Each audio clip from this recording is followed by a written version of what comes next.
Power in Vulnerability by Jancar. When I was younger, I naively regarded vulnerability as weakness. I thought the whole notion of unabashedly expressing your thoughts and feelings is, for some reason, unattractive. As a result, I developed a nasty case of shame around being vulnerable myself. And this shame only proliferated the most when I was trying to get my ex back. Instead of revealing my authentic self to her, I hid behind a fake persona, someone indifferent, mysterious, and suave. In other words, I altered my identity and character to please my ex and raise her attraction for me.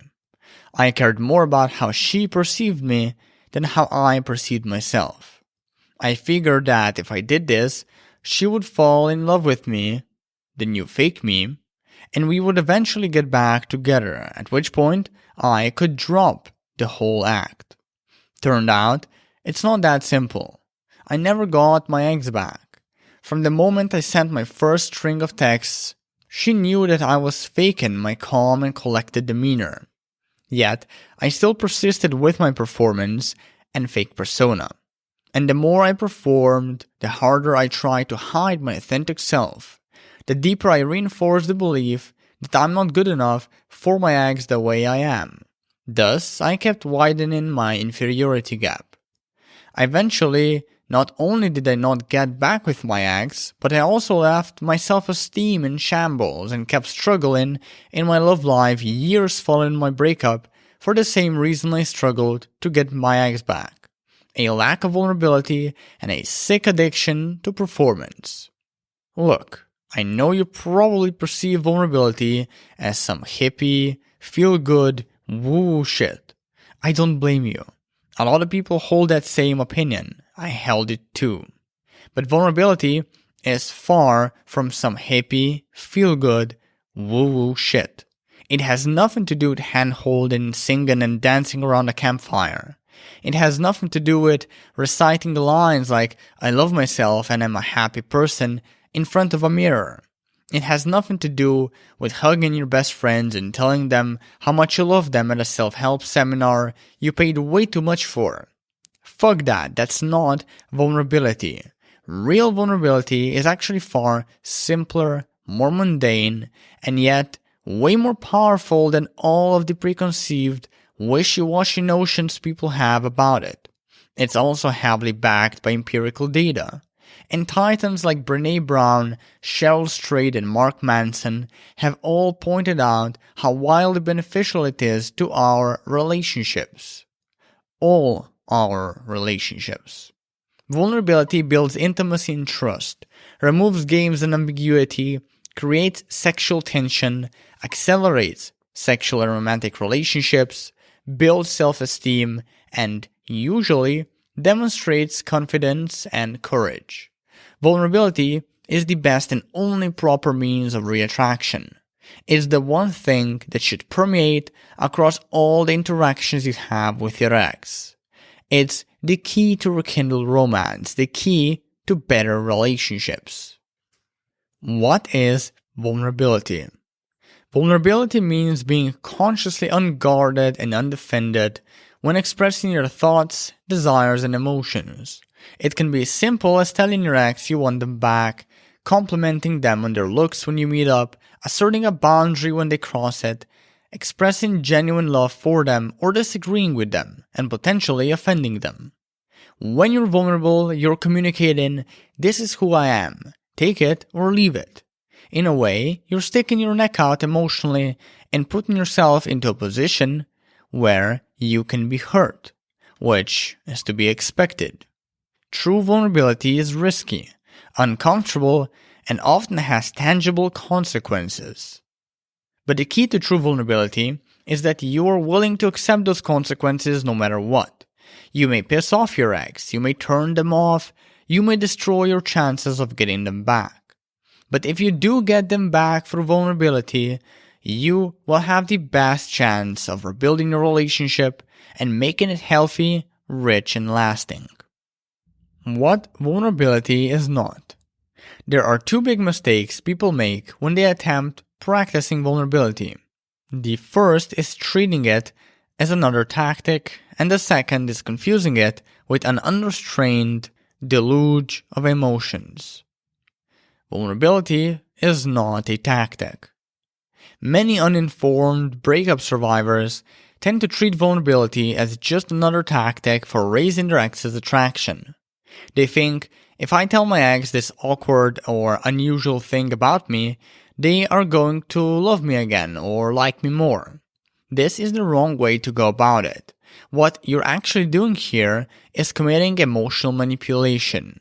It's inauthentic, it's fake, it's needy, it's unattractive. When you're truly vulnerable, you relinquish control.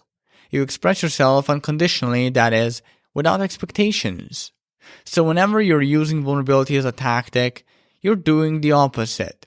You're trying to promote control. You're expressing yourself conditionally. For example, if I tell my ex about how I got bullied in high school for being the fat rich kid, true story by the way, with the intention to get them to like me more, I'm being inauthentic and manipulative, thus unattractive. But if I tell the exact same story with the intention of sharing myself for the pleasure of sharing myself, or as a way of relating to my ex's emotions and experiences, then I am being authentic and vulnerable, thus attractive. Ultimately, think of vulnerability as a mindset rather than a tactic or a conversational tool. It's a reflection of how comfortable you are in your own skin.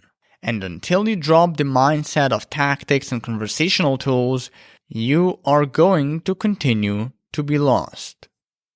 Vulnerability is not emotional waste. Another mistake people make with vulnerability, especially those with backgrounds of repression, is to misperceive it as drowning their ex in their emotions. They think, if I tell my ex everything that's bugging me and all my insecurities, they will like me again. Or they think, if I profess my undying love for them, they will want to get back together with me. This is a tricky topic. This unrestrained expression technically is vulnerability, but it's toxic and an unattractive kind of vulnerability. Think of it this way. If I was at the bar right now, enjoying myself, maybe in the company of friends or whatnot, and my ex sent me a free-page email professing her eternal love for me, I would probably freak out. Or if I meet up with her and consider giving her another chance, but she immediately goes on a 1-hour rant on how the man she was dating prior to meeting up with me were all lowlives and assholes and toxic Fruit Loops, I wouldn't want to continue my date. I would be turned off. Sure, what my ex is showing in both examples is vulnerability, but her emotions are completely disproportional to the depth of our relationship and are therefore needy and unattractive. Whenever you catch yourself pouring your heart out to your ex, don't start blaming them for not appreciating it. Of course they won't appreciate it. It's creepy and repulsive. Instead, investigate your behavior. Find out what emotions inspired it and whether those emotions are reasonable or not. Are you already back together with your ex in your mind? Do you get teary-eyed when they post pictures on Instagram showing how much fun they're having? Do you think they're the person you will marry one day? If so, chances are you don't really love your ex. You love the idea of being with them, the idea of not being single and alone anymore, the idea generated by your neediness and desperation. Your ex themselves is replaceable and meaningless, and they can sense this from a mile away in how you interact with them. You overcome this sick obsession by investing in yourself, so you raise your self-worth and lower your neediness and desperation. This is not a short-term solution by any means. It's a long and grueling one, but it's life-changing and worth all the effort. So start implementing it now. What holds people back from being vulnerable? The reason why some of us have a hard time expressing vulnerability is multifaceted. We might suffer from childhood trauma or lousy family and peer relationships where being vulnerable was looked down upon. And then there's the whole societal issue. Even though it's improving in this aspect, Society still doesn't sufficiently encourage people to be vulnerable. Men are still held up against the conventional standard of masculinity. Stop feeling, start earning, act indifferent, focus on career and purpose. And women are still held against the conventional standard of femininity. Invest in appearance, act modestly, submit to your man, focus on relationships, bonding, and children. While there's nothing wrong with men and women embodying these traits, it is wrong for society to try and force the traits upon them, because as soon as they start to force them, it makes people act inauthentically, and so they never learn how to be vulnerable. The man who busts his ass working 14-hour days while all he wants is a family never gets to feel that that's right, and therefore never acts on his desire. And the woman who just got pregnant, even though all she wants is to excel in her career and do what she's passionate about, never gets to feel that that's right, and therefore also never acts on her desire. And then just look at the conventional get your ex back advice, and how's that contributing to the toxic cesspool? Most of it boils down to saying the right lines, sending the right text messages, acting mysterious, indifferent and aloof, and sometimes even outright manipulative. None of these behaviors promote vulnerability. In fact, they are the complete opposite of vulnerability. The intersection of all these causes of invulnerability, childhood trauma, familial issues, societal issues, conventional get your ex back advice, is shame. Shame is fundamentally what holds people back from being vulnerable, and we all have it inside of us to some degree. Now, sometimes feeling shame is good. After all, it protects us from doing stupid shit, like starring in the 2 Girls 1 Cup video because it pays well.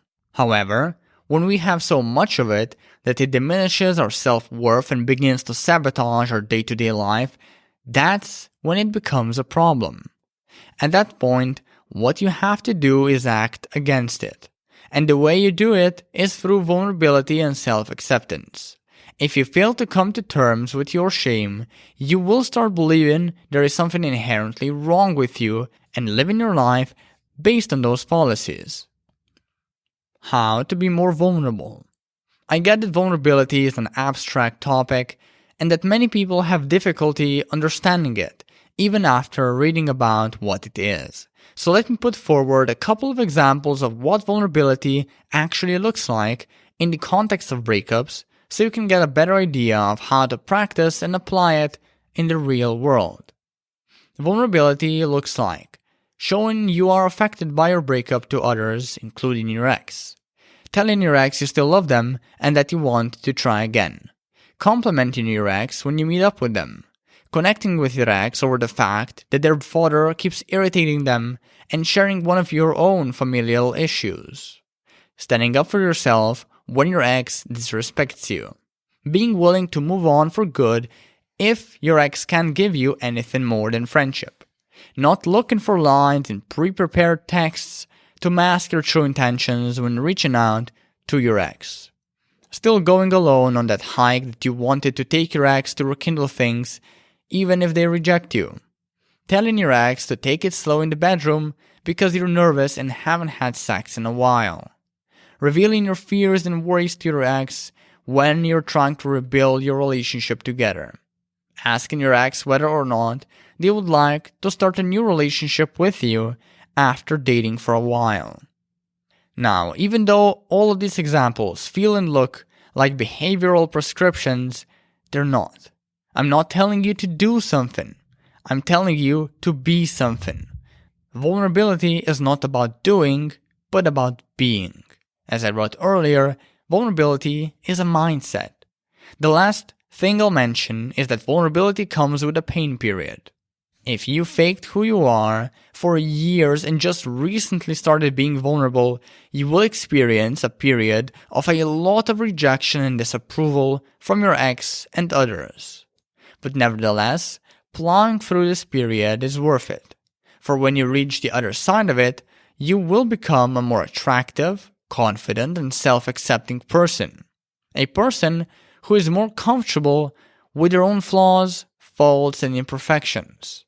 A person capable of finding a new layer of depth in their relationships. A better, more powerful person.